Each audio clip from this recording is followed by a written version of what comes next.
ओम विघ्नेश्वराय वरदाय सुरप्रियाय लंबोदराय सकलाय जगद्दिताय नागायनाय स्तुतियज्ञ विभूषिताय गौरीसुताय गणनाथ नमो नमस्ते।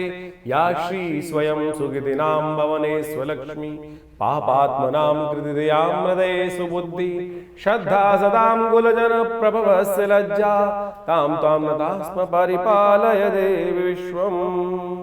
नमस्कार, स्वागत है आपका आचार्य वाणी में। मैं आचार्य डॉक्टर विक्रमादित्य आपके साथ हूँ। आपकी राशि के दृष्टिकोण से जो अगस्त के अंतिम दिनों में ग्रहों का योगायोग बनने वाला है, उसका प्रभाव आपके ऊपर क्या होगा समझ लीजिए। तुला राशि वालों के लिए बहुत सुंदर योग बनकर, जी हाँ, बहुत सुंदर योग बनकर तैयार। आपकी राशि के स्वामी कौन है?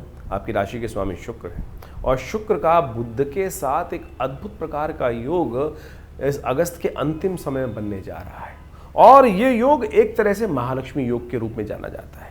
और आपकी राशि के दृष्टिकोण से यदि हम देखें तो सफलता वाले भाव में, कार्य को सिद्ध करने वाले भाव में ये योग बनकर तैयार हो रहा है। तो कई प्रकार से ये योग आपके लिए बड़े महत्वपूर्ण चीज़ों को देने वाला होगा, संतुष्टि का भाव मन में देने वाला होगा। जो कर्म हम करते हैं, कई बार हमारे मन में कई बार भाव आ जाता है कि वो ठीक किया नहीं किया, लेकिन ऐसे में भाग्य से इस समय ऐसा योग बनकर तैयार है कि वो कई प्रकार से आपको संतुष्टि का भाव मन में उत्पन्न करता दिखाई देगा। लेकिन बाकी ग्रहों की युति देखें, थोड़ी सी कहीं ना कहीं बुद्धि में कुतर्क उपस्थित करने के योग भी बनते दिखाई दे रहे हैं। सूर्य केतु आपकी राशि के दृष्टिकोण से राहु के साथ जिस प्रकार का संबंध बना रहे हैं, वो कहीं ना कहीं आपकी बुद्धि में अंधकार भी उपस्थित करते हैं। यानी सब कुछ आपके पास ऐसे में होने को तैयार है, लेकिन फिर भी कहीं ना कहीं मनोभाव में, यानी सफलता, बिल्कुल जितना आप मेहनत करते हो उतना सफलता प्राप्त करने के योग बनते हैं। तो ऐसे में अगस्त में जिस प्रकार के अंतिम दिनों में योग बनकर तैयार हो रहे हैं, वो कहीं ना कहीं बुद्धि में जड़ता को उत्पन्न करते दिखाई देंगे। ऐसे में थोड़ा बुद्धि पे शांति के साथ उपाय करने की जरूरत। दिन पर दिन ग्रहों का योग किस प्रकार के आपके लिए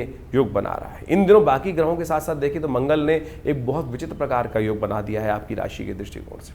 जितना दान पुण्य करोगे ना, जितनी मनोमस्तिष्क में सेवा, सत्य, धर्म का आचरण करोगे, लोगों की सेवा भाव के लिए अपना मन सरल रखोगे, ये निष्कर्ष समझ लेना, ये अगस्त के अंतिम दिनों में उतना मन में संतुष्टि रहेगी, उतना ज़्यादा जीवन में आगे बढ़ने के योग बन सकते हैं। ऐसे योग खासतौर पर बनते दिखाई दे रहे हैं। सिलसिलेवार तरीके से आपकी राशि क्या खेल आपके साथ खेलने वाली है वो भी समझ लीजिए। सबसे पहले हम बात कर लेते हैं 21 अगस्त की। 21 अगस्त भादों का महीना चल रहा है, शुक्ल कृष्ण पक्ष विद्यमान है, बृहस्पतिवार का दिन है, और त्रयोदशी तिथि का योग बन रहा है। त्रयोदशी तिथि के साथ साथ ग्रह नक्षत्रों के दृष्टिकोण से इस वक्त चंद्रमा बड़े शुभ भाव में आपके लिए स्वग्रही होकर विराजमान हो रहे हैं, और जो आपके लिए बड़ा सुंदर योग बनाते दिखाई दे रहे हैं। जो कह रहे हैं कि आपकी राशि के दृष्टिकोण से मेहनत से भागिएगा मत, सफलता देने के योग पूरी तरह से तैयार हो गए। शुक्र भी उसी राशि में प्रवेश करने जा रहे हैं इस दिन विशेष तौर पर, और उसके साथ साथ बुध वहाँ पहले से उपस्थित हैं। तो ये सारे के सारे ग्रह योग आपके लिए बड़े महत्वपूर्ण स्थिति में जा रहे हैं। बहुत बढ़िया तरीके से महालक्ष्मी योग, सूर्य जो विश्वास योग बनता दिखाई दे रहा है कि चंद्रमा के साथ साथ शुभ ग्रह के साथ साथ शुक्र और बुध के साथ इतने 3 ग्रहों का योग बनकर तैयार है। ये कहीं ना कहीं आपके कार्यों में संतुष्टि देने के योग बना सकते हैं। लेकिन ध्यान रखना, वासना भी जगाने के योग बनते दिखाई दे रहे हैं। पेट ही ना भरे ऐसी स्थिति बनती दिखाई दे रही है, तो थोड़ा संयमित रहते हुए कार्य करने का प्रयास कीजिएगा। भद्रा है इस दिन, ध्यान रखिएगा कि जो करीब करीब 12:45 बजे के आसपास से आरंभ होगी, तो नए कार्यों में हाथ डालने से उस समय आपको बचना चाहिए। बृहस्पतिवार का अवसर है, केसर का तिलक करें अपने माथे पर, और हो सके तो पीली चीज़ों का दान करें। कल्याण के योग बनेंगे, बढ़िया रहेंगे योग। 22 तारीख शुक्रवार का दिन, चतुर्दशी तिथि विद्यमान है। ग्रह नक्षत्रों के दृष्टिकोण से इस दिन आपकी राशि के दृष्टिकोण से यदि समझा जाए तो कई ग्रह आपके लिए अच्छे योग बनाते दिखाई दे रहे हैं। नया कुछ आरंभ होने के योग बन सकते हैं। शरद ऋतु भी इस दिन से आरंभ हो रही है। ऐसे में थोड़ा भगवान शंभू का स्थान स्तवन कर लें, गऊ का थोड़ा सा पूजन कर लें, गऊ को थोड़ा सेवा कर लें, वो आपके लिए अच्छे योग बना सकते हैं। ग्रह तो एक तरह से अब देखा जाए तो करीब करीब 60-70% आपके लिए अच्छे ही चलते दिखाई दे रहे हैं। स्वास्थ्य के मामले में भी कहीं ना कहीं कुछ इंप्रूवमेंट आने के योग बन सकते हैं। ये हम आपकी राशि के दृष्टिकोण से बता रहे हैं, लेकिन कई बार लग्न दूसरी होती है तो उसके दृष्टिकोण से फिर ग्रहों का प्रभाव देखना पड़ जाता है किस प्रकार से हो। लेकिन राशि के दृष्टिकोण से तो इस समय आपके लिए इस प्रकार का योग बनता दिखाई दे रहा है। यदि वहीं 23 तारीख की हम बात करें तो उस दिन शनिवार है और अमावस्या का योग बन गया है। शनिचरी अमावस्या का योग बनकर तैयार है। भादों की अमावस्या शनिवार को पड़ती है ना, तो कई प्रकार से नए पुण्यों को जगाने के योग बनाती है। कुशोत्पटनी अमावस्या भी कहा जाता है इसको। विशेष तौर पर आपकी राशि के दृष्टिकोण से देखा जाए तो महत्वपूर्ण परिवर्तन का योग बन रहा है। सूर्य के साथ चंद्रमा विराजमान होकर, केतु के साथ विराजमान होकर एक विशेष योग बनाते दिखाई देंगे। यही योग आगे जाकर किसी ना किसी प्रकार से दो दो ग्रहण लगाने के योग भी बनाता दिखाई देगा आपको। तो ऐसे में इन ग्रहों के योगा योग से आपको बचते हुए कार्य करने का प्रयास करें। मन कहीं ना कहीं थोड़ा सा भयग्रस्त होने की स्थिति में आगे जाता दिखाई देगा। तो आपके जो भय है आगे जाके आपको परेशानी में डाल सकते हैं, इस बात का आपको ध्यान रखना पड़ेगा। हो सके तो ऐसे में दूध का दान करें। ऐसा में हो सके तो भगवान शंकर के मंदिर में जाकर दूध में थोड़े काले तिल डालकर भगवान शंकर का उससे अभिषेक करने का प्रयास करें। शनि भी आपके अनुकूल होंगे क्योंकि शनिवार का दिन है और शनि अमावस्या के दिन पितरों के निमित्त भी कुछ तर्पण इत्यादि भोजन का अवश्य निकालना आपके लिए श्रेयकर रहेगा। 24 तारीख का दिन रविवार का उस दिन है, प्रतिपदा तिथि है, शुक्ल पक्ष उस दिन से आरंभ हो रहा है ग्रह नक्षत्रों के दृष्टिकोण से, और इस दिन एक खास योग बन रहा है, चंद्र दर्शन होने का योग बन रहा है। तो तुला राशि वालों समझ लो ये चंद्र दर्शन बहुत विशेष है आपकी राशि के दृष्टिकोण से, क्योंकि चंद्र दर्शन इस दिन जो कर लोगे ना, आगे चौथ के चांद का दर्शन करने का कलंक नहीं लगेगा। तो इस बात का ध्यान रखते हुए कार्य कर लेना चाहिए। आपकी राशि के दृष्टिकोण से महत्वपूर्ण समय परिवर्तन की तरफ आपकी तरफ अग्रसित होता दिखाई दे रहा है। दिन कई मामलों में तो अच्छा है, लेकिन कुछ मामलों 50-50 चांसेस बनते दिखाई दे रहे हैं आपके लिए। यदि मन को प्रशस्त रखो, मन को ग्रसित ना होने दो, मन में हीन भावना ना आने दो, तो दिन को अच्छा ले जा सकता है। इसमें माता पिता गुरुजन की सेवा का बड़ा महत्व है।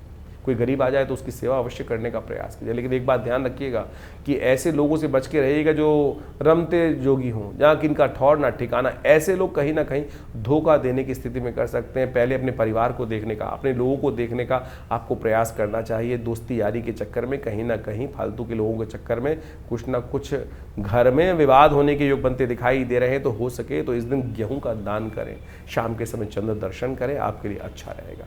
25 तारीख का दिन सोमवार का दिन है, द्वितीया तिथि विद्यमान है, उदय तिथि के रूप में ग्रह परिवर्तन की तरफ जाते दिखाई दे रहे हैं। लेकिन ये परिवर्तन खास तौर पे तुला राशि वालों को समझ लेना चाहिए कि थोड़ा नुकसानदायक है। दिन आने वाले 2-3 दिन थोड़ा मनोमस्तिष्क में कुछ हल्का भाव रहता दिखाई दे रहा है। कहीं ना कहीं छोटी छोटी बातों पे मन में एंजाइटी बढ़ने के योग बन सकते हैं। कंट्रोल करें, विश्वास रखें, दृढ़ विश्वास रखें। सारे दिन एक से नहीं होते, कभी बादल भी आते हैं, कभी धूप भी निकलती है, कभी थोड़ा सा एटमॉस्फेरिक प्रेशर बढ़ जाता है तो ह्यूमिडिटी बढ़ जाती है। लेकिन उसके बाद ऋतु परिवर्तन की तरफ चली गई। शरद ऋतु का आगमन अब सूचना दे रहा है कि आगे बहुत जल्दी परिवर्तन का योग बनने वाला है। आपके ग्रह भी दिखा रहे हैं कि आज का दिन थोड़ा भारी हो सकता है, लेकिन आगे नई उम्मीद जागने के योग भी बनते दिखाई। सोमवार का अवसर है, हो सके तो एक काम करें, दूध का सफ़ेद चीज़ का दान कर दें। हो सके तो आपकी राशि के दृष्टिकोण से आप एक काम करें, सुगंधित इत्र लेकर भगवान का, शंकर का अभिषेक करने का प्रयास करें। अपने पर भी थोड़ा इत्र लगाना आपके लिए, यानी परफ्यूम का उपयोग करना आपके लिए बड़ा अच्छा हो सकता है। कहा जाता है, भगवान शंकर का एक मंत्र है, त्र्यंबकम यजामहे सुगंधिम पुष्टिवर्धनम। सुगंधि पुष्टि देती है, तो सुगंधि का उपयोग करना आपके ग्रहों के, आपके मनोमस्तिष्क की नेगेटिविटी से पॉजिटिव लाने का रास्ता आपके लिए खुल सकता है। तो देसी सुगंध जो है उनका उपयोग करने का प्रयास करेंगे तो अच्छा रहेगा आपकी राशि के दृष्टिकोण से। 26 तारीख की यदि हम बात करें तो उस दिन मंगलवार का अवसर है, और मंगलवार के साथ साथ उस दिन तृतीया तिथि उदया तिथि के रूप में विद्यमान है, लेकिन दोपहर आते आते चतुर्थी का योग भी बन जाएगा। तो कई क्षेत्रों में इस दिन गणेश चतुर्थी का योग भी बनता दिखाई दे रहा है। तो यानी इस दिन कलंक लगने के योग भी बन सकते हैं, कलंक लगने के योग भी बन सकते हैं। तो ध्यान रखना पड़ेगा। गणेश चतुर्थी जिन जिन क्षेत्रों में इस दिन बनने वाली है, मंगल में आज चतुर्थी का योग बन जाए। जैसे विदेश में बहुत सारे क्षेत्रों में इस दिन चतुर्थी का योग बन रहा है, क्योंकि दिल्ली के पंचांग के अनुसार से देखा जाए तो करीब करीब 1 बजे तक चतुर्थी का आगमन हो रहा है। तो मध्याह्न व्यापिनी चतुर्थी मानी जाती है, और दिल्ली से आगे के जितने भी क्षेत्र रहेंगे वहाँ उससे पहले पहले होता चला जाएगा। तो विदेश में तो कम से कम जो देश है वहाँ गणेश चतुर्थी जो है मंगलवार की कहेगी, महाचतुर्थी के दिन ही बनेगी। ऐसे में आपकी राशि के दृष्टिकोण से बड़ा महत्वपूर्ण योग बनता दिखाई दे रहा है। तो आपको विशेष तौर पर आपकी राशि के दृष्टिकोण से आपके ग्रह जो है वो परिवर्तन की तरफ जाते दिखाई दे। स्वास्थ्य का थोड़ा ध्यान रखिएगा, अननेसेसरी के जो है एंजाइटी को अपने सिर पर ना चढ़ने दें। हो सके तो एक काम करने का प्रयास करें, चंदन का तिलक अपने माथे पे लगाने का प्रयास करें, हनुमान जी का सुंदर स्तवन करने का प्रयास करें। इस दिन वराह जयंती भी है, और साथ साथ अंगारक चौथ का योग भी बन रहा है। मंगल का जन्मदिवस भी है साथ साथ, और गणेश जी का जन्मदिवस भी पड़ रहा है। तो गणेश चतुर्थी भी कई क्षेत्रों में इस दिन जैसे कहा गया है ना पड़ेगी, तो सब प्रकार से कार्य करने का प्रयास। हमने विवेकानंद योगाश्रम में इस दिन विशेष कार्यक्रम रखा है, जो उस दिन गणेश चतुर्थी के साथ साथ भगवान का स्तवन भी रहेगा, गणेश जी का जन्मोत्सव मनाया जाएगा और साथ साथ सुंदरकांड का पाठ भी रहेगा, मंगल ग्रह शांति महायज्ञ भी रहेगा। आप भी इसमें सम्मिलित होकर भगवान की सुंदर प्रार्थना कृपा प्राप्त करने का सुंदर योग बना सकते हैं। उस दिन भगवान का स्तवन करना सब प्रकार से कल्याणकारी योग बनेगा। 27 तारीख का दिन बुधवार का दिन है, चतुर्थी का योग बन रहा है और उस दिन ग्रह नक्षत्रों के दृष्टिकोण से जो ग्रहों का परिवर्तन बहुत विशेष महत्व को साथ हो रहा है। दिन थोड़ा हल्का दिखाई देता है, लेकिन शाम आते आते आपकी राशि के दृष्टिकोण से बहुत महत्वपूर्ण योग बनने की स्थिति उत्पन्न हो सकती है और ऐसे में ये समय आपके लिए कहीं ना कहीं कुछ ना कुछ नई शक्ति को सृजन करने वाला होता दिखाई दे रहा है। इस दिन गणेश जी का सुंदर स्तवन करें, गणेश जी के मंत्र का जप करें, गंगणाधिपतये नमः इस मंत्र का जप करें। शास्त्र में इस दिन का बड़ा महत्व कहा गया है। शास्त्र में कहा जाता है कि इस दिन चंद्र दर्शन निषेध है, तो ऐसे में थोड़ा ध्यान रखते हुए कार्य करना चाहिए। कथा क्या है वो भी जान लीजिए। भारतीय संस्कृति में हर रोज एक नया त्यौहार होता है और उन कथाओं के पीछे पीछे, उन अवतारों के पीछे पीछे बड़े रहस्य की बातें छुपी हुई होती हैं, हमारे जीवन पे जो बड़ा व्यापक प्रभाव डालती हैं। गणेश चतुर्थी के दिन भगवान गणेश का प्रादुर्भाव हुआ और भगवान गणेश के प्रादुर्भाव के साथ साथ समस्त संसार में उनको आशीर्वाद मिला कि जीवन के विघ्नों को दूर करने के लिए, रिद्धि सिद्धि प्राप्त करने के लिए गणेश जी सबसे पहले प्रथम पूज्य माने गए और प्रथम पूज्य के साथ साथ उनकी जो ख्याति थी पूरे संसार में फैली। और कहा जाता है कि गणेश जी की जो आकृति थी जिस प्रकार की, उसको देखकर चंद्रमा एक बार उनका उपहास करने के लिए उद्धृत हुए।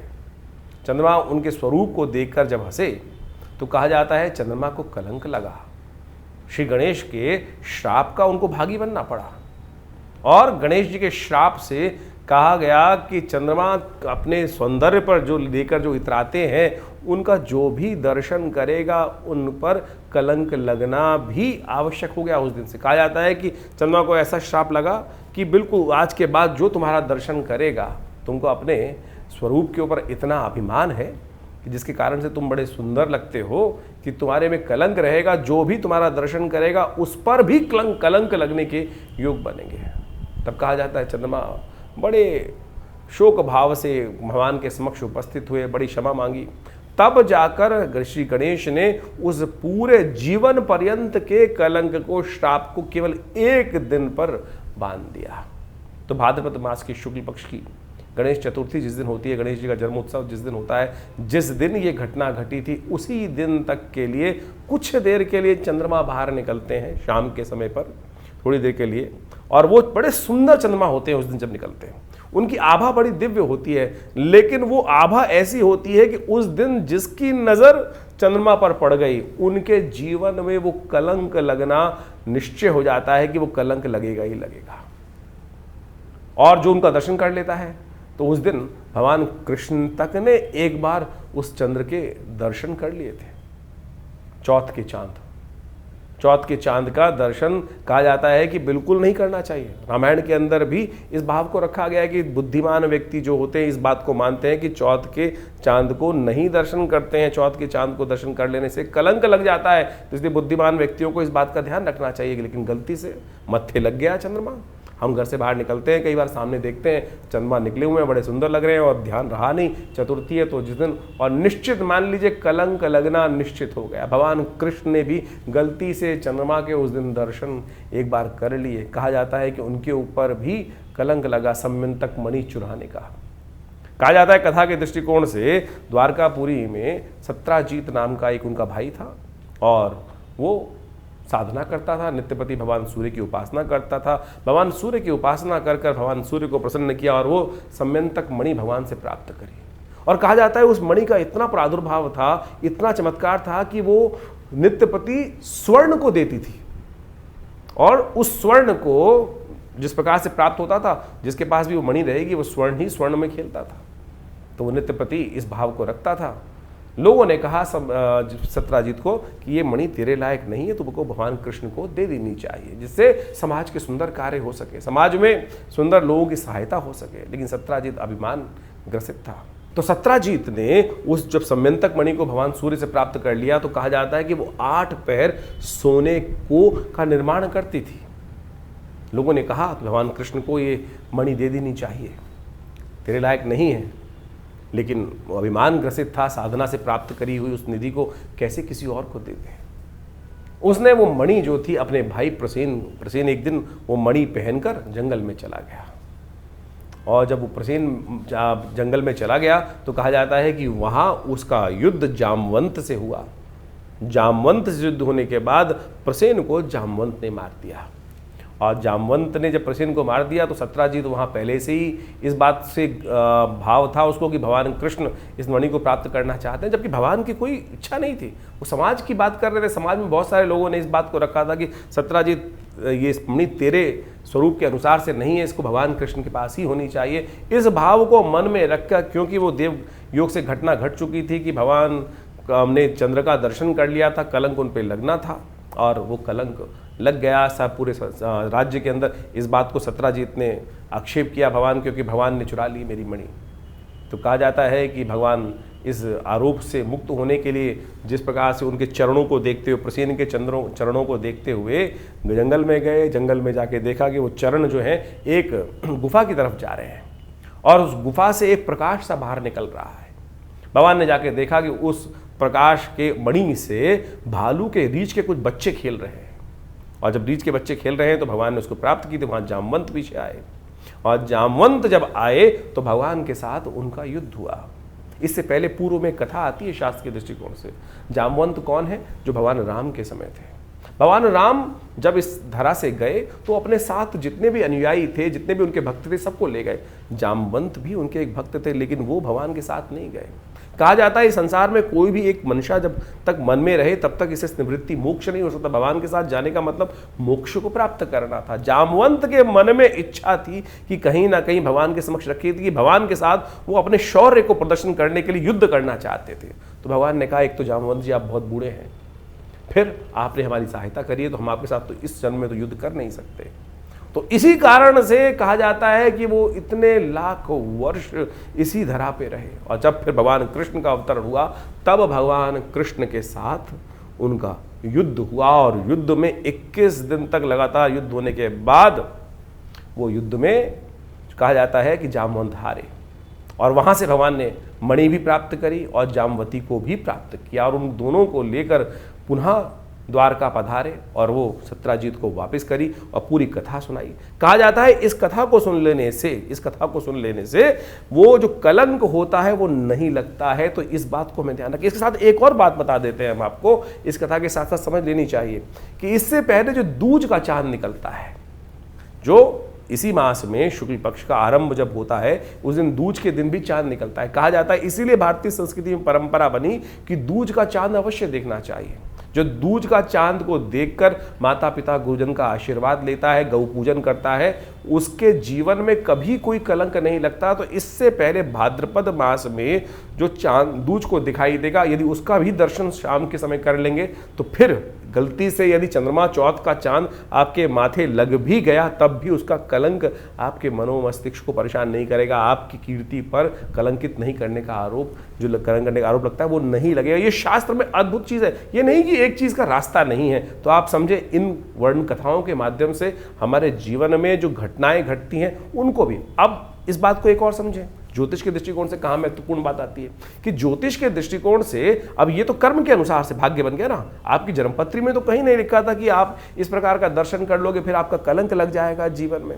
ये तो आपके जीवन में कर्म के द्वारा किया गया प्रभाव आपके जीवन में उपस्थित होता है। यानी आपकी जन्मपत्री के अलावा जन्मपत्री जो बनी वो तो आपके पूर्व अर्जित कर्मा के अनुसार से आपके जन्म के समय का एक चार्ट बनकर आया, लेकिन उसके बाद जितना आप आगे चलते जाएंगे तो आपके जीवन के घटनाक्रम जिस प्रकार से चल रहे हैं, जैसा आप कर्म कर रहे हैं उसके अनुसार से आपके भाग्य बन रहे हैं। बहुत सारे लोग इस बारे में एक प्रश्न भी कर लेते हैं कई बार।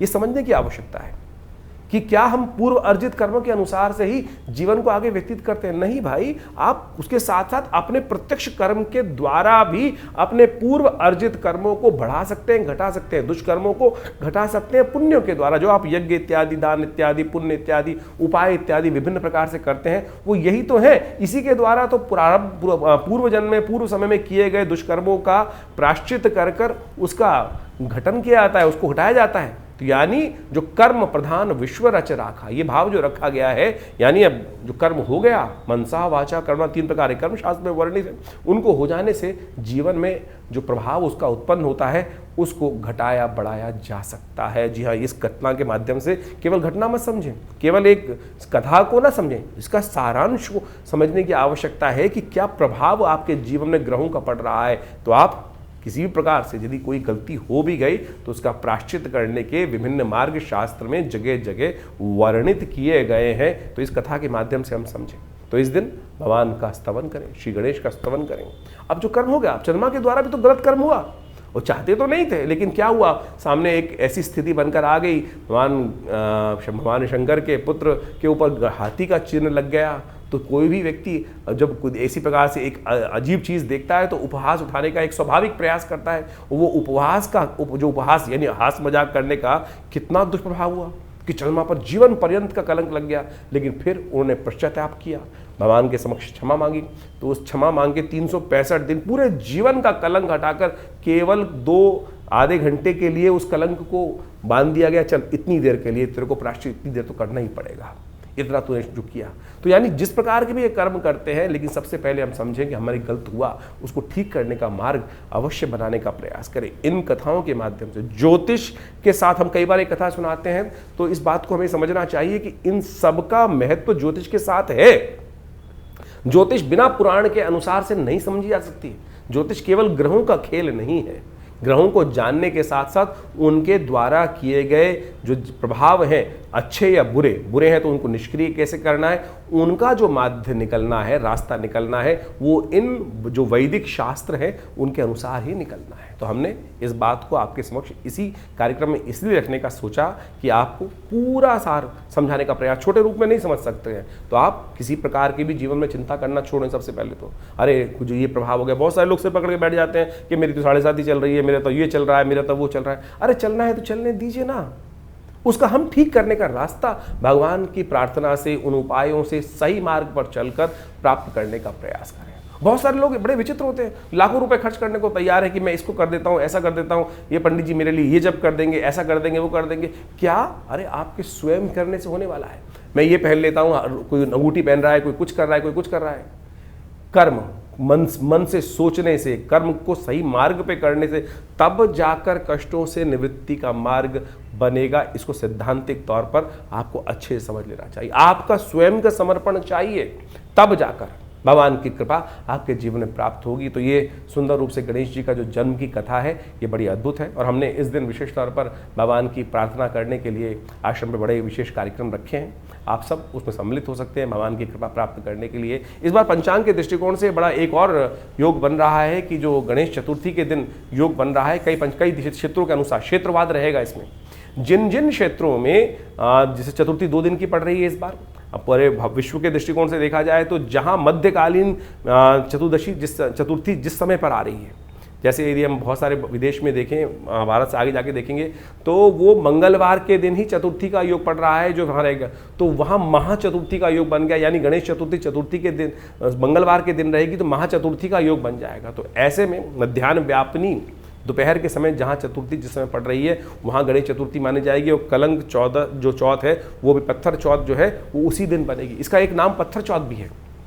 पत्थर चौथ का मतलब होता है, पुराने ज़माने की व्यवस्था बना दी गई थी कि भाई चांद को नहीं देखना है तो पत्थर बाजार में लोग घर से रखते बाहर मार देते थे कि भाई कोई निकलेगा ही नहीं बाहर किसी कारण से। वो कल्याण के लिए था।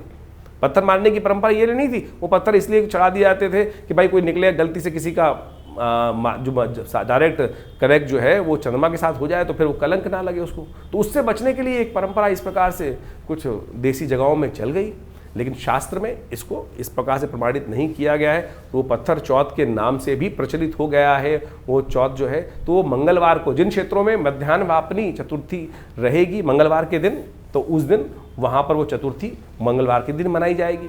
और जिन जिन क्षेत्रों में रहेगी तो मंगलवार के साथ साथ बुधवार के दिन है तो वो बुधवार के दिन चतुर्थी मना रहे हैं। और इस प्रकार से आप इस कथा का श्रेय महत्व समझते हुए अपने जीवन में शुभ लेने का प्रयास करें। तो तुला राशि वालों, आपने इस गणेश चतुर्थी का महत्व समझा तो गणेश चतुर्थी के दिन भगवान गणेश का स्तवन करें, उनका पूजन करें और जीवन में आगे बढ़ने के योग बने। कहा जाता है गणेश जी के साथ रिद्धि सिद्धि दोनों स्थित रहती हैं। जो गणेश जी को समझ लेता है, उनकी पूजन करना आरंभ कर देता है और उनको सब जगह गणेश जी के लेफ्ट और राइट में रिद्धि सिद्धि विद्यमान है, यानी सफलता और सक्सेस। जो गणेश जी की प्रार्थना करेगा नेचुरल वे में उनके साथ रिद्धि और सिद्धि प्राप्त करने के योग, प्रॉस्पेरिटी और सक्सेस उनके जीवन में अवश्य उनको मिलने के योग बना लेंगे। 28 तारीख बृहस्पतिवार का दिन, पंचमी तिथि विद्यमान है और ग्रह नक्षत्रों के दृष्टिकोण से ग्रह नई हिम्मत के साथ, नए शक्ति के साथ सूर्य उदय होकर आने वाले 2-3 दिन में आपके लिए महत्वपूर्ण योग बनाते दिखाई देंगे। गजकेसरी योग बनकर तैयार हो गया है। आपकी मेहनत, जो पहले हल्के से कुछ कष्ट में चल रहे थे दिन, अब वो दिन बदल गए। आने वाले समय में बहुत सुंदर तौर इस तरीके से नया विश्वास आपके अंदर जागता दिखाई देगा। उसका लाभ आपको प्राप्त करने के योग आने वाले 4-5 दिनों में बहुत सुंदर ग्रह बनते दिखाई दे रहे हैं। इस दिन ऋषि पंचमी है, रवि योग साथ में विद्यमान, नए कार्य आरंभ करने के लिए पूरी तरह से दिन अच्छा दिखाई देता है। कहा जाता है सप्त ऋषियों का इस दिन पूजन अवश्य करना चाहिए। जमदग्नि इत्यादि समस्त, कश्यप इत्यादि ऋषि, अत्रि इत्यादि, वशिष्ठ, इन समस्त ऋषियों का पूजन कर कर, उनका तर्पण कर कर, उनके आशीर्वाद से जीवन में आगे बढ़ने का हमको प्रयास करना चाहिए। हम उन्हीं ऋषियों की संतान हैं, हमारे गोत्र उन ऋषियों के ऊपर ही हैं, तो उन ऋषियों को, अपने पूर्वज को का समस्त रूप से उस दिन पूजन, उनके लिए तर्पण इत्यादि अवश्य करने का हमको प्रयास करना चाहिए। 29 तारीख शुक्रवार का अवसर, षष्ठी तिथि विद्यमान है और इस दिन ग्रह नक्षत्रों के दृष्टिकोण से जो सूर्य का चंद्रमा का योग जो आपके लिए बनता दिखाई दे रहा है, बृहस्पति पूर्ण दृष्टि पर चंद्रमा पर डालते दिखाई दे रहे हैं और ये आपके कर्म कामों में आगे बढ़ने के लिए सफलता का रास्ता, सफलता का मार्ग आपके लिए प्रशस्त करते दिखाई दे रहे हैं। ग्रहों के दृष्टिकोण से ये समय आपके लिए बहुत अच्छा दिखाई देता है। इस दिन अगस्त जो तारा है वो भी उदित हो रहा है। तुलसी बाबा बोलते हैं उदित अगस्त पंथ जल शोषा, तो यानी जब अगस्त तारा उदय हो जाता है तब आगे रास्ता, जो मार्ग निकलने पड़ने का है, खुल जाता है, आगे रास्ता खुल जाता है। और साथ साथ वर्षा ऋतु का जो दुष्प्रभाव चल रहा होता है वो भी आगे जाकर धीरे धीरे कम होने के मार्ग बनते चले जाते हैं। तो अब प्रकृति में परिवर्तन का योग भी बनता दिखाई दे रहा है। सूर्य षष्ठी है, भगवान सूर्य की सुंदर आराधना करें। इस वक्त आपकी राशि के दृष्टिकोण से देखा जाए तो सूर्य कई मामलों में अच्छे हैं, लेकिन केतु के साथ विराजमान होकर राहु के समक्ष बैठकर कहीं ना कहीं परिवार में कुछ ना कुछ विवाद उत्पन्न करने के योग भी दे रहे हैं। तो ऐसे में सूर्य के निमित्त इस दिन गेहूं का दान करना चाहिए, वो आपके लिए अच्छा रहेगा। हो सके तो उनका मंत्र भी जप करेंगे, वो भी आपके लिए अच्छा ही योग बनाएगा। 30 तारीख शनिवार का अवसर है, सप्तमी तिथि विद्यमान है और इस दिन ग्रह नक्षत्रों के दृष्टिकोण से देखें तो आपके ग्रहों में विशेष परिवर्तन का योग बनता दिखाई दे रहा है। चंद्रमा थोड़े कमजोर होते दिखाई दे रहे हैं, लेकिन जा तो विशेष तौर पर यदि चंद्रमा को बल देना है तो आपको आशीर्वाद की आवश्यकता रहेगी। जितना आशीर्वाद से काम करोगे, माता पिता गुरुजन का आशीर्वाद देके काम करोगे, उतने प्यारे न्यारे होने के योग बन सकते हैं। ऐसे में खीर का भोग लगाना आपके लिए सबसे श्रेष्ठ रहेगा। ग्रहों दृष्टिकोण से इस बात देखें तो ग्रहों का परिवर्तन का योग बनता दिखाई दे रहा है। ऐसे में जो ग्रहों का परिवर्तन होने के योग बन रहे हैं, सूर्य के साथ बुध का जाना और साथ में बुध का अस्त हो जाना, सूर्य केतु के साथ जाकर बुध का अस्त हो जाना, ये थोड़ा सा कहीं ना कहीं आपके कार्यों में कुछ विघ्न उपस्थित करने के योग दे सकता है। हो सकता है कि आप जिस शक्ति से काम करने की तरफ बढ़ रहे थे वहाँ कहीं ना कहीं थोड़े थोड़े समय में कुछ ना कुछ विवाद आपके समक्ष आते दिखाई दे और उनको कंट्रोल करने में थोड़ी थोड़ी दिक्कतें आपको आने के योग बन सकते हैं। तो ऐसे में दही का दान करना चाहिए। हो सके तो एक काम करें, आप विशेष तौर पर आप जिस पानी से स्नान करते हैं उस पानी में थोड़ी फिटकरी डाल दिया कीजिए। थोड़ी फिटकरी का उपयोग करने से इस बुध में जो कमजोरी है वो थोड़ी थोड़ी ठीक होने के योग बन जाएगी। और बुध जैसे कुछ आप नहा रहे हैं उसमें एक हल्की सी फिटकरी का पानी जो है बाल्टी में हल्का सा डाल दिया तो उससे बुध का उपचार होने के योग बन जाएंगे। एक बात और ध्यान रखिएगा, सबसे बड़ी बात, बुध जब अस्त हो जाए तो मुख से बहुत नेगेटिव कुंडली में हो तो वाणी का जो व्यापार है, वाणी का जो प्रहार है वो नेगेटिव हो जाता है। जितनी मुख से अपशब्द निकलेंगे, वाणी से गलत बात निकलेंगी, उतना नेगेटिव प्रभाव आपके जीवन में ये ग्रह उत्पन्न करने का योग दे देगा। तो ध्यान रखना, बुध के प्रभाव को शुभ करने के लिए ऐसे में आवश्यकता होगी कि बुध का मंत्र जप करें। कई बार हम बहुत सारे उपाय बताते हैं, तो क्या होता है कि कई बार उपाय करने का लोग तो प्रयास करते हैं, लेकिन क्या होता है बहुत सारे कई बार कुछ नग पहनना है, कुछ पहनना है। हमने एक बहुत सुंदर उपाय किया कि बुद्ध के मंत्र का श्रवण करें, मनसा वाचा कर्मणा, मन से करें, ओम ब्रांग ब्रींग ब्रोंग से बुधाय रमा। आप एक काम करें, हमने अपने चैनल के माध्यम से अब एक रास्ता बना दिया है कि हमारे चैनल पर बुद्ध के मंत्र को लगातार जप कर कर 108 बार हमने जप करके वो व्यवस्था बना दी है। तो आप हमारे चैनल के डिस्क्रिप्शन बॉक्स में जाकर या कमेंट बॉक्स में जाकर अगर आपको नहीं मिलता है तो लिख दीजिए कि बुद्ध के मंत्र का हमें लिंक दे दीजिए, हम आपको दे देंगे वो लिंक। और उस मंत्र को नित्य प्रति आप कुछ देर के लिए अपने वीडियो पे चला दीजिए, 108 बार वो जप होगा, आपके मन भी वहाँ लगेगा और बहुत बढ़िया तरीके से बुद्ध का तमाम चीज़ों को ठीक करने, हिंग लगे ना फिटकरी, ना कोई पैसा खर्च होगा ना कुछ होगा, लेकिन वो बुद्ध का नेगेटिव प्रभाव जो अभी कुछ दिन तक आपकी राशि में बनने वाला है उससे बचने का रास्ता आपके लिए खोल देगा। तो इस बात को अच्छे से समझ लीजिए, कर लीजिए। 31 तारीख का दिन रविवार है, तुला राशि वालों के लिए बड़े महत्वपूर्ण दिन आरंभ हो रहे हैं।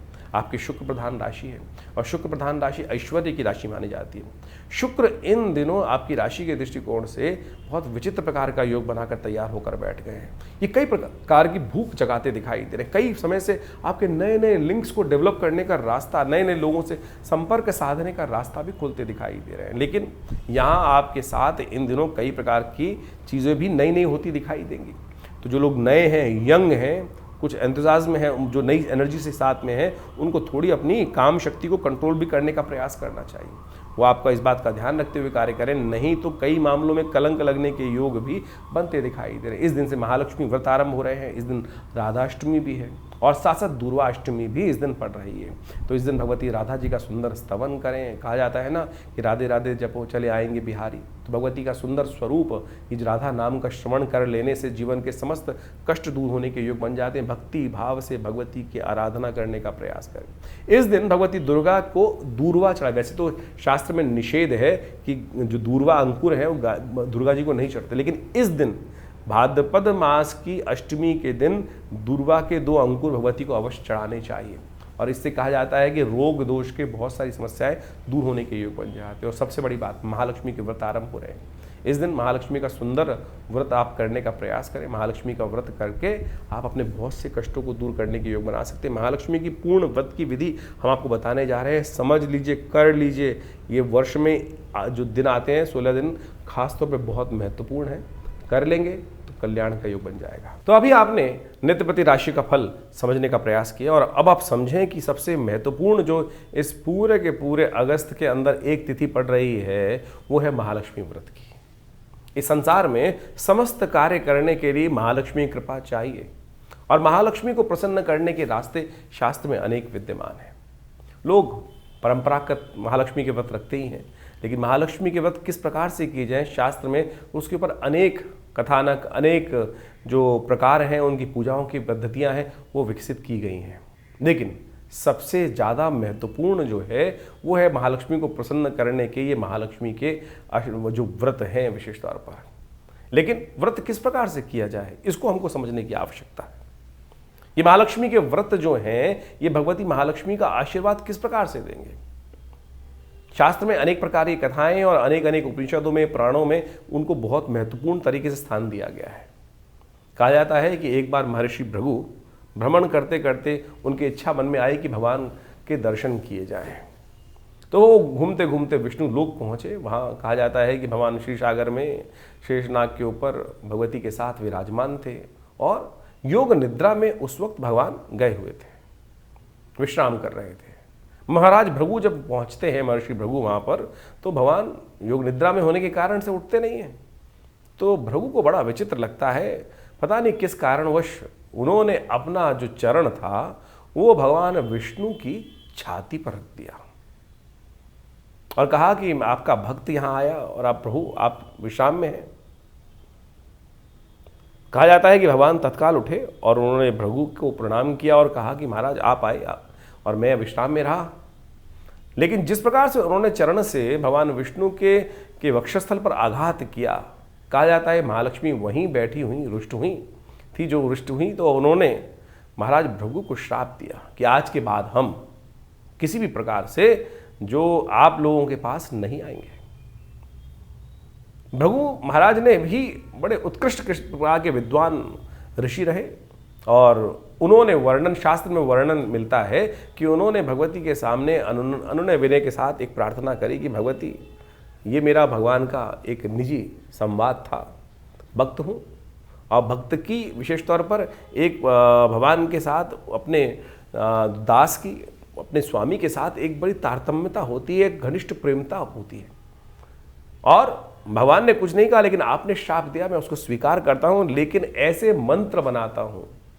महर्षि भृगु के द्वारा बनाए गए श्री विद्या के अंतर्गत आए श्री सूक्त का निर्माण उन्होंने उस कथानक के बाद किया और कहा कि जो मैं क्या, ऋषि क्या, कोई भी वर्ण का व्यक्ति संसार में इन मंत्रों को जप करेगा, उनके द्वारा यज्ञ करेगा, इस पद्धति के द्वारा कार्य करेगा, तो माँ भगवती आपको उस दास पर कृपा करनी ही पड़ेगी।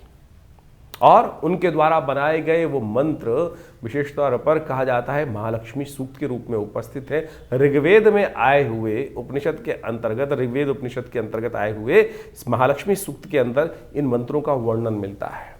और सत्य माने, हमने इसके ऊपर बहुत शोध किया। ये जो विधि है श्री सूक्त की, ओम हिरण्यवर्णाम हरणिम सुवर्ण रजत सृजाम चंद्राम हिरण्यमयीं लक्ष्मीं जातवेदो माव ताम आव जातवेदो लक्ष्मी मनमगामिनीं यस्याम हिरण्यम विंदेयम कामश्वम पुरुषानहम, ये जो 16 मंत्र है, हमने 2 मंत्र आपके समक्ष इस वक्त यहाँ रखे।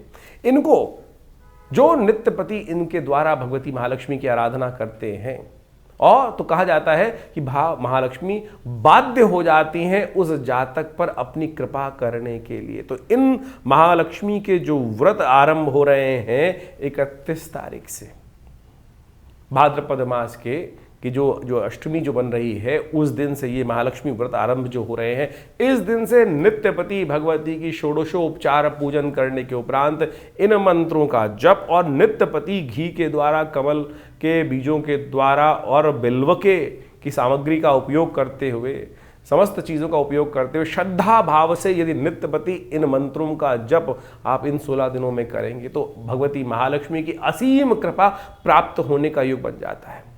बाह्य तौर पर बहुत सारे लोग व्रत करते हैं, लेकिन बाह्य रूप से उनकी पूजा कर लेते हैं, प्रार्थना कर लेते हैं, उनका पूजन कर लेते हैं, और वो तो पूजा हुई, व्रत कहाँ हुआ, जो उनके समर्पण भाव हुआ। लेकिन जो मूल कारण है, जो है कृपा प्राप्ति करने का जो सिद्धांत है, फिनोमिना क्या है, वो पद्धति क्या है, वो ये श्री सूक्त का जप है, श्री सूक्त का यज्ञ है। यदि इन श्री सूक्त के मंत्रों का नित्यपति यज्ञ करते, हमारे इस चैनल के ऊपर आप डिस्क्रिप्शन में जाकर उन मंत्रों को देख सकते हैं। हमने उसका पूरा यज्ञ अपने इस चैनल पर रखा है, डाला है, और ज़्यादा से ज़्यादा 1.5 मिनट में वो 16 मंत्र पूरे हो जाते हैं। और नित्यपति यदि उनका 108 बार श्रवण, उसका स्तवन आप करना शुरू कर दें, तो भगवती महालक्ष्मी की कृपा प्राप्त करने का जो चाहो, जैसा चाहो वैसा होने के योग, चमत्कार एक नहीं हजारों बार हमने देखा। हम भी संसार में रहते हैं, और जो व्यवस्था अब चलती है, भगवती कृपा से अद्भुत रूप से वो कृपा प्राप्ति के योग बन सकते हैं।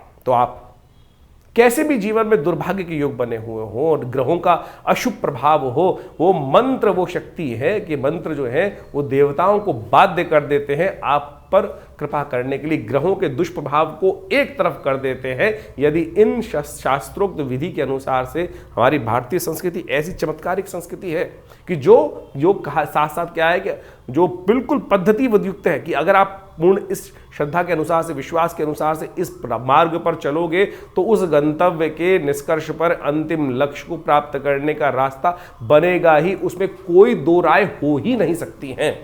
तो ये मंत्र विज्ञान का चमत्कार है जो हमने आज इस कथा के माध्यम से आपके समक्ष रखा है। तो इस भाद्रपद मास के जो महालक्ष्मी के व्रत आरंभ हो रहे हैं, इसमें इन 16 दिनों में नित्यपति, हमने विवेकानंद योगाश्रम में इसके लिए पूरा नित्यपति यज्ञ रखा है, और पूर्ण विधि के अनुसार से भगवती महालक्ष्मी के ये अनुष्ठान को किया जा रहा है। आप भी उसमें अपना भाग ले सकते हैं। पूरी व्यवस्था जानने के लिए हमारे जो आश्रम के नंबर्स हैं उन पर संपर्क साध सकते हैं। आपके कैसे भी ग्रह योग हो, कोई बड़ा का कार्य हो, हमने जितनी बार भी, जिसके लिए भी, जब भी, अपने लिए भी, जैसे जब आवश्यकता के अनुसार से करते हैं, तो भगवती के ये मंत्र चमत्कार दिखाते हैं। और ये बाण वो बाण है कि लक्ष्य भेद कर ही आता है और लक्ष्य की पूर्ति की तरफ ही काम करता है।